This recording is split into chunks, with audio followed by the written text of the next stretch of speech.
Hello guys, welcome back to my another blog. তো আজকের ব্লগটা হচ্ছে দোলযাত্রা নিয়ে। আমরা চলে গেছিলাম কর্ণগর স্টেশন থেকে ট্রেনে করে পৌঁছে গেছিলাম রিষড়া থেকে টোটোয় করে চলে গেছি মাহেশের রথদের মেলা দেখতে আর রথ টানা দেখতে। আমি ছোটোবেলায় যেতাম বাবা মায়ের সাথে, বড় হওয়ার পর থেকে আমি কোনো দিন যাইনি রথ টানা দেখতে। এই বছরই প্রথমবার গেছিলাম রথ টানা দেখতে। আর এখানে যেমন তোমরা দেখতেই পাচ্ছ প্রচণ্ড ভিড়, এখানে দাঁড়ানোরও জায়গা ছিল না, এতটাই ভিড়।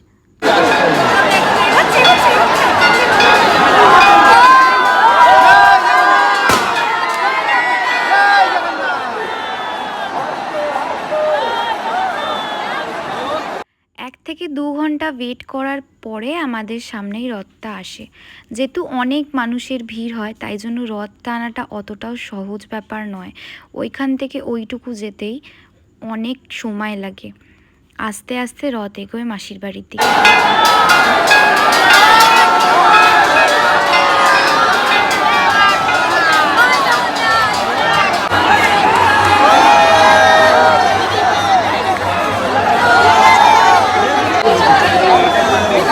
তোমরা হয়তো দেখে বুঝতেই পারছো যে এখানে কতটা ভিড় হয়েছে। আমি ভিড়েতে যেতে খুবই ভয় পাই, তাও আমি গেছিলাম রথ দেখতে, কিন্তু এর থেকে বেশি সামনে যাবার আমার সাহস হয়নি ওই ভিড়ের মধ্যে। আর এখানে রথটা কিছুক্ষণের জন্য দাঁড়িয়েছিল, তখনই আমি তোমাদের সকলকে দেখানোর চেষ্টা করছি জগন্নাথ দেবকে। এই যে উপরে বসে আছেন, সাইড থেকে দেখা যাচ্ছিল যতটুকু ততটুকুই, সামনে থেকে আমি আর দেখতে যাইনি।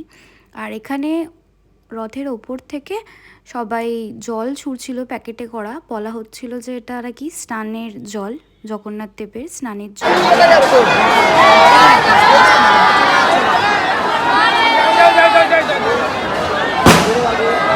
রথটাটা দেখা হয়ে গেলে আমরা ভেতরের রাস্তা দিয়ে চলে যাচ্ছিলাম শ্রীরামপুরের দিকে, কারণ ভিড় দিয়ে আমি যেতে পারবো না, প্রচণ্ড গরমে অবস্থা খারাপ হয়ে গেছিলো, মনে হচ্ছিলো গলে যাবো একদম। তো আমাদের একটা বন্ধু চলে এসেছিলো, তারপরে আমরা বাইকে করে যাচ্ছিলাম ঘাটের দিকে। তো তারপরে আমরা একটু ঘোরাঘুরি করছিলাম, রয়ঘাটে গেছিলাম আমরা বন্ধুরা মিলে, কিছুক্ষণ আড্ডা মেরে আবার সন্ধেবেলার দিকে যাচ্ছিলাম মেলার দিকে, কারণ সন্ধেবেলার দিকে একটু ফাঁকা হয়ে গেছিলো রাস্তাঘাট, কারণ বিকেলবেলা তো ওইখান দিয়ে যাওয়া পসিবলই ছিল না। মেলার দিকে যাওয়ার পথে আমরা এই রথটা দেখতে পেলাম। এই রথটা একটু ছোট রথ, কিন্তু যে কোনো রথ টানার যদি তোমরা সুযোগ পাও তো অবশ্যই দড়ি ধরে টেনো। আমরাও এই রথটা টেনেছিলাম, তারপরে দেখছিলাম। তারপর এখান থেকে আমাদের প্রসাদও দেওয়া হচ্ছিল। প্রসাদ নেওয়ার পরে আমরা এগিয়ে যাচ্ছিলাম মেলার দিকে। আর এখানে একটা ছোট্ট রথ দেখতে পেয়েছিলাম, এই রথটাও খুব সুন্দর সাজানো হয়েছিল। এখান থেকেও সকলকে প্রসাদ দেওয়া হচ্ছিল। তারপরে আমরা এগিয়ে গেলাম মাসির বাড়ির দিকে। আমি এবারে প্রথমবার গেছি, তো এখানেই নামানো হবে জগন্নাথ দেবকে, আর সুভদ্রাকে ততক্ষণে নামানো হয়ে গেছিলো, তো এখানে উনি আছেন।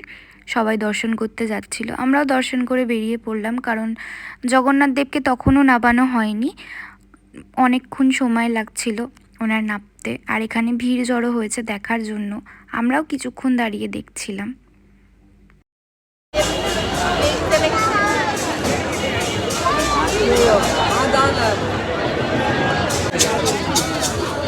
তারপরে কিছুক্ষণ অপেক্ষা করার পরে আমরা চলে গেলাম মেলার দিকে, কারণ রাত হচ্ছে, বাড়িও ফিরতে হবে।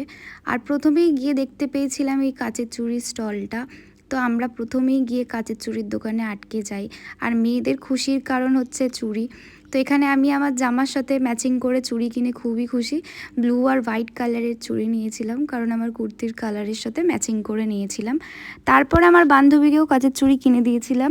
আর আমি আগে থেকেই ভেবে রেখেছিলাম যে আমরা দুজনেই কাচের চুড়ি পরবো মেলায় গিয়ে, কারণ মেলায় যাওয়া মানেই কাচের চুড়ি কেনা। আমি তো ছোট থেকেই যখনই যেতাম মেলায় কাচের চুড়ি কিনতামই, মাঝখানে বন্ধ হয়ে গেছিলো, এখনও আবার গিয়ে কিনছি। যাই হোক, তারপরে আমরা মেলা ঘুরতে শুরু করে দিলাম। আর এখানে খুব কিউট কিউট ডল ছিল, এগুলো এখন নতুন উঠেছে, কোরিয়ান ডল। একটা জলের বোতল কিনেছিলাম, অনেক দিন ধরে ভাবছিলাম এরকম একটা জলের বোতল কিনবো, কারণ কতটা জল খাচ্ছি মাপতে হবে, তো তাই জন্য ওই একটা জলের বোতল কিনলাম। তারপরে ঘুরছিলাম এদিক ওদিক। আর মেলায় গেলে মাটির পুতুল কিনতেও আমার খুব ভাল লাগে, কিন্তু সেদিনকে আর নিইনি, দেরি হয়ে যাচ্ছিলো, বাড়ি ফিরতে হবে। মেলায় ঘোরাঘুরি করার পরে আমরা চলে গেছিলাম দোলনা চড়তে, কারণ মেলায় গিয়ে যদি দোলনা না চড়ো তাহলে তো আর কোনো কথাই হয় না, মানে দোলনা চড়তেই হবে, না হলে খুশিই লাগে না, মনেই হয় না যে মেলায় গেছি। তো এখানে আমরা লাইনে দাঁড়িয়েছিলাম দোলনার জন্য। আর তারপরেই আমরা উঠে পড়েছিলাম আমাদের প্রিয় নাগরদোলনায়। যদিও খুব ভয় লাগে, কিন্তু মাহেশের নাগরদোলনাটা একটু বেশি জোরেই ঘোরায়, তো এটাতে তো উঠতেই হবে। নাগরদোলনায় না উঠলে ফুলফিল লাগবে না। আর এখানে কিছু মানুষ চেল্লাচিল্লি করছিল নাগরদোলনায় উঠে, আর ও কিন্তু নাগরদোলনায় উঠতে ভয় পায়, কিন্তু আমার সাথে থেকে থেকে এখন ও নাগরদোলনায় চড়া শিখে গেছে, আর আমরা খুবই এনজয় করছিলাম।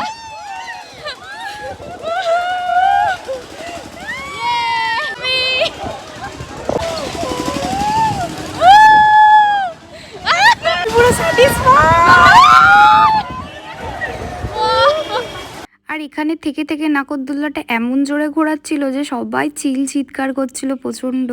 আর এই নাগরদোলনাটাই সব থেকে বেশি জোরে ঘোরায় আমাদের লোকালে, আমার মনে হয়। তারপরে নাগরদোলনা থেকে নামার পরে আমরা আরেকটু ঘোরাঘুরি করতে চলে গেলাম, দেখছিলাম আরও কি কি বসেছে। আর এদিকে রাতও হচ্ছে, বাড়িও ফিরতে হবে, তাও ঘোরাঘুরি আমাদের শেষ হচ্ছে না। তারপরে একটু ক্লিপ কিনেছিলাম, আর বেশি কিছু ঘোরার টাইম পাইনি। খিদে পেয়েছিল মেলা থেকে বেরিয়ে, তারপরে একটু ঘুগনি খেয়ে নিয়েছিলাম, আর বাড়ির জন্য একটু জিলিপি কিনে নিয়েছিলাম।